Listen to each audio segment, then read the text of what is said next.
तो दोस्तों सबसे पहले तो बात कर लेते हैं कि कंबाइन हार्वेस्टर अगर भाई नई खरीदते हैं तो कितनी ईएमआई रहेगी और पुरानी खरीदते हैं तो कितनी ईएमआई रहेगी। तो नई कंबाइन हार्वेस्टर की बात कर लेते हैं। तो आज के टाइम में नई कंबाइन हार्वेस्टर की जो कीमत है वो लगभग 32 लाख रुपए मान करके चलिए। अब भाई ने कमेंट में जैसे बोला कि मैं 3 लाख रुपए डाउन पेमेंट करूंगा, तो भाई देखिए 32 लाख की कंबाइन हार्वेस्टर में 3 लाख रुपए के डाउन पेमेंट से काम नहीं चलेगा। भाई को जो है डाउन पेमेंट ज्यादा करना पड़ेगा, क्योंकि देखिए 32 लाख के अकॉर्डिंग 3 लाख रुपए बहुत कम है, क्योंकि टोटल कॉस्ट का 15 से 25% तो डाउन पेमेंट देना ही पड़ता है। तो डाउन पेमेंट मान के चलिए 5 लाख से कम तो हो ही नहीं सकता, 5 लाख तो करने ही पड़ेंगे मिनिमम।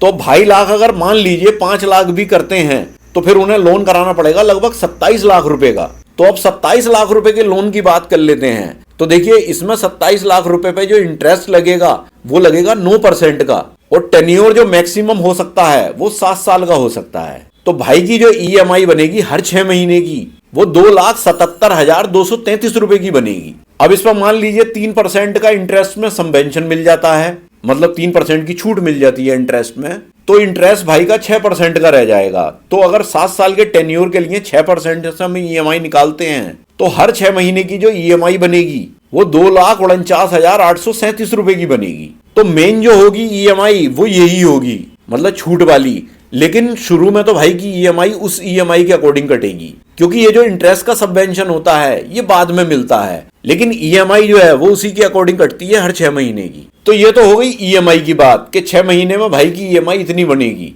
अब बात आती है डाउन पेमेंट की। जैसा भाई ने बोला कि मेरे पास एक भी पैसा नहीं है, तो अब 5 लाख रुपए कहां से आएंगे भाई के पास। भाई ने तो ये कहा कि मैं 5 लाख भी कर्ज पे लूंगा। तो देखिए अगर किसी रिश्तेदार से या किसी जानने वाले से भाई ने ले लिए 5 लाख रुपए तब तो कोई बात नहीं है, लेकिन अगर ये भी भाई ने उधार लिए ब्याज पर या किसी बैंक से पर्सनल लोन कराया 5 लाख रुपए का, तो अब इसकी भी ईएमआई बनेगी।